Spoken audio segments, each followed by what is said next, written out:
Hello everyone, welcome back to my YouTube channel. ಇವತ್ತಿನ ರೆಸಿಪಿಯಲ್ಲಿ ತುಂಬಾ ಕ್ವಿಕ್ಕಾಗಿ ಮಸಾಲೆಯನ್ನು ರುಬ್ಕೊಳ್ಳದೆ ಚಿಕನ್ ಬಿರಿಯಾನಿ ಮಾಡೋದು ಹೇಗೆ ಅಂತ ನೋಡೋಣ. ಬಿರಿಯಾನಿ ಮಾಡೋದಕ್ಕೆ ಕುಕ್ಕರ್ನ ಬಿಸಿ ಮಾಡಿಕೊಂಡು 5ರಿಂದ 6 ಟೇಬಲ್ ಸ್ಪೂನ್ ಎಣ್ಣೆನ ಸೇರಿಸ್ಕೊತಾ ಇದ್ದೀನಿ. ಎಣ್ಣೆ ಬಿಸಿ ಆದಮೇಲೆ 2 ಚಕ್ಕೆ, 3ರಿಂದ 4 ಲವಂಗ, 2 ಪಲಾವ್ ಎಲೆ, ಮರಾಠಿ ಮೊಗ್ಗು, ಮಸಾಲ ಐಟಮ್ಸ್ ಎಲ್ಲ ಹಾಕ್ಕೊಂಡು ಎಣ್ಣೆಯಲ್ಲಿ ಸ್ವಲ್ಪ ಟೈಮ್ ಫ್ರೈ ಮಾಡ್ಕೋತೀನಿ. ನಂತರ ಇದಕ್ಕೆ 8 ಹಸಿರು ಮೆಣಸಿಕಾಯಿನ ಹಾಕೋತಾ ಇದ್ದೀನಿ. ಹಸಿರು ಮೆಣಸಿಕಾಯಿ ಎಣ್ಣೆಯಲ್ಲಿ ಸ್ವಲ್ಪ ಟೈಮ್ ಫ್ರೈ ಮಾಡ್ಕೋಬೇಕು. ಈ ಥರ ಫ್ರೈ ಮಾಡ್ಕೊಳ್ಳೋದ್ರಿಂದ ಮೆಣಸಿಕಾಯಿ ಚೆನ್ನಾಗಿ ಖಾರ ಬಿಡುತ್ತೆ. ನೋಡಿ, ಈ ಥರ ಮೆಣಸಿಕಾಯಿ ಫ್ರೈ ಆದಮೇಲೆ 3 ದಪ್ಪ ಈರುಳ್ಳಿಯನ್ನು ನಾನು ಸ್ಲೈಸ್ ಮಾಡಿ ಇಟ್ಕೊಂಡಿದ್ದೆ. 3 ದಪ್ಪ ಈರುಳ್ಳಿನ ಸೇರಿಸ್ಕೊಂಡು ಫ್ರೈ ಮಾಡ್ಕೋತಾ ಇದ್ದೀನಿ. ಈರುಳ್ಳಿ ಚೆನ್ನಾಗಿ ಫ್ರೈ ಆಗೋವರೆಗೂ ನಾವು ಅರಿಶಿನ ಪುಡಿನ ಸೇರಿಸಬಾರ್ದು. 1 ಟೀ ಸ್ಪೂನಷ್ಟು ಉಪ್ಪನ್ನು ಹಾಕ್ಕೊಂಡು ಮಿಕ್ಸ್ ಮಾಡ್ಕೋತಾ ಇದ್ದೀನಿ. ಈ ಥರ ಉಪ್ಪನ್ನ ಸೇರಿಸೋದ್ರಿಂದ ಈರುಳ್ಳಿ ಬೇಗನೆ ಫ್ರೈ ಆಗುತ್ತೆ. ಈರುಳ್ಳಿ ಚೆನ್ನಾಗಿ ಕಲರ್ ಚೇಂಜ್ ಆಗೋವರೆಗೂ ಫ್ರೈ ಮಾಡ್ಕೋಬೇಕು. ಈ ಥರ ಈರುಳ್ಳಿನ ಚೆನ್ನಾಗಿ ಎಣ್ಣೆಯಲ್ಲೇ ಫ್ರೈ ಮಾಡ್ಕೊಳ್ಳೋದ್ರಿಂದ ಬಿರಿಯಾನಿ ತುಂಬ ಚೆನ್ನಾಗುತ್ತೆ. ನೋಡಿ, ಈಗ ಈರುಳ್ಳಿ ಚೆನ್ನಾಗಿ ಫ್ರೈ ಆಗಿದೆ. ಈ ಟೈಮಲ್ಲಿ ನಾನು 2 ಟೇಬಲ್ ಸ್ಪೂನಷ್ಟು ಶುಂಠಿ ಬೆಳ್ಳುಳ್ಳಿ ಪೇಸ್ಟ್ನ ಹಾಕ್ಕೊಂಡು ಹಸಿ ವಾಸನೆ ಹೋಗೋವರೆಗೂ ಫ್ರೈ ಮಾಡ್ಕೋತಾ ಇದ್ದೀನಿ. ನೋಡಿ, ಈಗ ಎಣ್ಣೆ ಬಿಡ್ತಿದೆ. ಶುಂಠಿ ಬೆಳ್ಳುಳ್ಳಿ ಪೇಸ್ಟ್ ಚೆನ್ನಾಗಿ ಫ್ರೈ ಆಗಿದೆ. ಈ ಟೈಮಲ್ಲಿ ನಾನು 1 ಟೀ ಸ್ಪೂನಷ್ಟು ಅರಿಶಿನ ಪುಡಿನ ಸೇರಿಸ್ಕೊಂಡು ಮಿಕ್ಸ್ ಮಾಡ್ಕೋತಾ ಇದ್ದೀನಿ.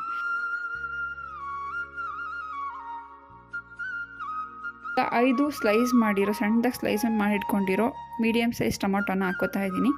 ಟೊಮೊಟೊನ ಚೆನ್ನಾಗಿ ಮಿಕ್ಸ್ ಮಾಡ್ಕೋಬೇಕು. ಎಣ್ಣೆಯಲ್ಲಿ ಚೆನ್ನಾಗಿ ಅದು ಸ್ಮ್ಯಾಶ್ ಆಗೋವರೆಗೂ ಫ್ರೈ ಮಾಡ್ಕೋಬೇಕು. ಇದ್ರ ಜೊತೆಗೆ ನಾನು ಕಟ್ ಮಾಡಿ ಇಟ್ಕೊಂಡಿರೋ ಕೊತ್ತಂಬರಿ ಸೊಪ್ಪು, ಪುದೀನ ಸೊಪ್ಪು ಮತ್ತು ಸ್ವಲ್ಪ ಮೆಂತ್ಯ ಸೊಪ್ಪನ್ನು ಕೂಡ ಸೇರಿಸ್ಕೊಂಡು ಮಿಕ್ಸ್ ಮಾಡ್ಕೋತಾ ಇದ್ದೀನಿ.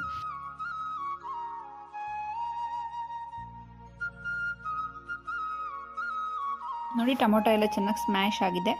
ಇದಕ್ಕೆ 2 ಟೇಬಲ್ ಸ್ಪೂನಷ್ಟು ಗರಂ ಮಸಾಲ ಹಾಕೋತಾ ಇದ್ದೀನಿ ಮತ್ತು 1 ಪ್ಯಾಕೆಟು ಆಚಿ ಬಿರಿಯಾನಿ ಪೌಡರ್ನ ಹಾಕೋತಾ ಇದ್ದೀನಿ. ನೀವು ಯಾವುದಾದ್ರೂ ಬಿರಿಯಾನಿ ಪೌಡರ್ನ ಸೇರಿಸ್ಕೋಬೋದು. ನಾನು 3/4 kg ಚಿಕನ್ ಮತ್ತು ಅಕ್ಕಿ ಮಾಡ್ತಿರೋದ್ರಿಂದ ನಾನು 1 ಪ್ಯಾಕೆಟ್ ಫುಲ್ಲು ಮಸಾಲ ಪೌಡರ್ನ ಹಾಕೋತಾ ಇದ್ದೀನಿ. ಮಸಾಲ ಎಲ್ಲ ಚೆನ್ನಾಗಿ ಫ್ರೈ ಆಗಿದೆ. ಈಗ ಚಿಕನ್ನ ಸೇರಿಸ್ಕೋಬೇಕು. ನಾನು 3/4 kg ಅಷ್ಟು ಚಿಕನ್ನ ತೊಳೆದು ಸೇರಿಸ್ಕೋತಾ ಇದ್ದೀನಿ. ಇದನ್ನು ಚೆನ್ನಾಗಿ ಮಿಕ್ಸ್ ಮಾಡಿಕೊಂಡು ಇದಕ್ಕೆ 2ರಿಂದ 3 ಟೇಬಲ್ ಸ್ಪೂನಷ್ಟು ಗಟ್ಟಿ ಮೊಸರು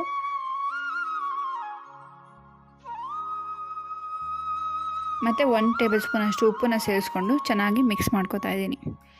ಇದನ್ನು ಒಂದು ಮೀಡಿಯಮ್ ಫ್ಲೇಮಲ್ಲಿ ಒಂದು 5 ಮಿನಿಟ್ಸ್ ಬೇಯಿಸ್ಕೋಬೇಕು. ಈ ಥರ ಬೇಯಿಸೋದ್ರಿಂದ ಚಿಕನ್ ಚೆನ್ನಾಗಿ ಮಸಾಲ ಹಿಡಿಯುತ್ತೆ ಮತ್ತು ಟೇಸ್ಟ್ ಚೆನ್ನಾಗಿರುತ್ತೆ.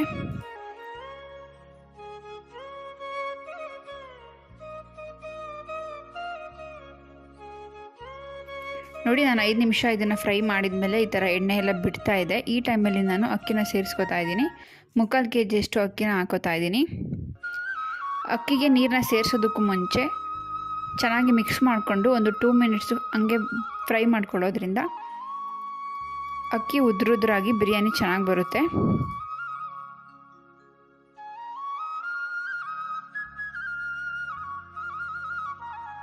ನೋಡಿ, ಈಗ ನಾನು 3 ಲೋಟ ಅಷ್ಟು ಅಕ್ಕಿ ತಗೊಂಡಿದ್ದೆ. ಸೊ 6 ಲೋಟ ನೀರನ್ನ ಸೇರಿಸ್ಕೋತಾ ಇದ್ದೀನಿ.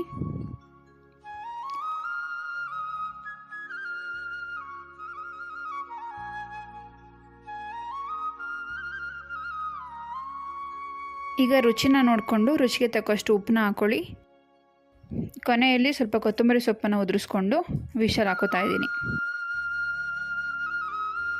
2 ವಿಷಲ್ ಮಾಡಿಸ್ಕೊಂಡ್ರೆ ಬಿರಿಯಾನಿ ರೆಡಿ ಆಗುತ್ತೆ. ನೋಡಿದ್ರಲ್ಲ, ಕ್ವಿಕ್ಕಾಗಿ ಮಸಾಲ ಏನು ರುಬ್ಕೊಳ್ಳದೆ ಚಿಕನ್ ಬಿರಿಯಾನಿ ಮಾಡೋದು ಹೇಗೆ ಅಂತ. ಐ ಹೋಪ್ ಈ ವಿಡಿಯೋ ನಿಮಗೆಲ್ಲ ಇಷ್ಟ ಆಗಿದೆ ಅನ್ಕೋತೀನಿ. ಇಷ್ಟ ಆಗಿದ್ದರೆ please like, share and subscribe my channel. Thank you.